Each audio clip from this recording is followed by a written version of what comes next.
There are personal hangups why I haven't played this despite having it, but I still want to know what's The here. prophecy foretold that when the eclipse came, legends would emerge from the darkness to rule the city of wolves and bring even more fury to Southtown. I saw King some Jae-hoon faces. returns to defend his family honor. That's finally overdue, but it's finally there. Nightmare Geese rises from the dead. Of course. Of course. Blue Mary brings justice to Southtown. Very welcome. And Wolfgang hunts for new worthy opponents. Pretty heavily teased in a recent trailer.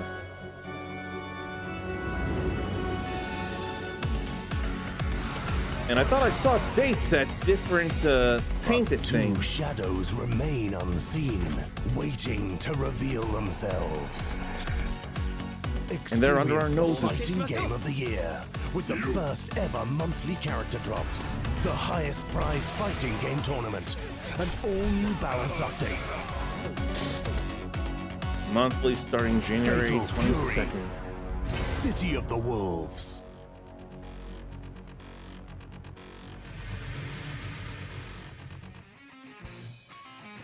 So, those two wolves still in the shadows, they could be right under our noses. One in particular. A while back, we saw a picture of a Tengu mask. There's no way it could be anyone other than some Mr. Karate. Quite possibly the second one, where in-franchise timing is concerned. Second one could be a little harder to tell, but if you've seen manga or anime and you've seen various things like, say, a fingertip touch of forehead with electricity, that was a Meridian Shock. And the boot or shin guard, and then the forearm guard you see in that same trailer, they're very blink and you'll miss it moments, but a forehead touch with electricity, that Meridian Shock can only belong to someone as benevolent as Kenshiro of Fist of the North Star. So we might actually already know those two wolves coming in. But on a monthly basis, though, that's gonna be fast. Which means there would be plenty of time before the SNK World Championships to be well versed with those characters alongside everyone who's already there. And I gotta say, I am pretty okay with who they're bringing in, because we've had Terry, we've had Mai. Blue Mary visited when Terry did, and now we see her here. It just makes a whole lot of sense. Then when Mai came in, we got visits from... Well, we had a visit from Joe as well when Terry was there, and Joe's in City of the Wolves. And then when Mai came in, we got a visit from Andy, and he's playable. So everyone who's been in Street Fighter 6 in any way will be together here. And I have felt for the longest time that it felt way unfair that just Kim Dong-hwan would be here.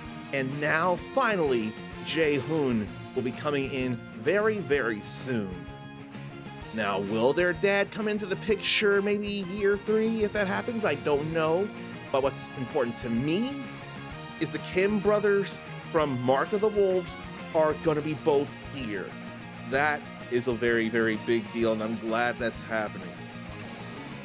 I won't say I mind neither of Nightmare Geese or Wolfgang Krauser. That's totally fine as well, but this is all coming pretty quickly this year. And I don't think that'd be a bad thing either. But how do you feel about all of this? Are you glad to see any of these characters, or is there something causing you a headache, or is there still someone that you hope shows up and you're upset that they're not here? Because that's valid as well. And then I have to wonder, I got no real clear way to segue into it, but if anything, this doesn't have to be the only thing you watch. You could have something else of me on and be taught something you may not know, or something that could have been under your radar. Who knows? Hopefully you'll take a look.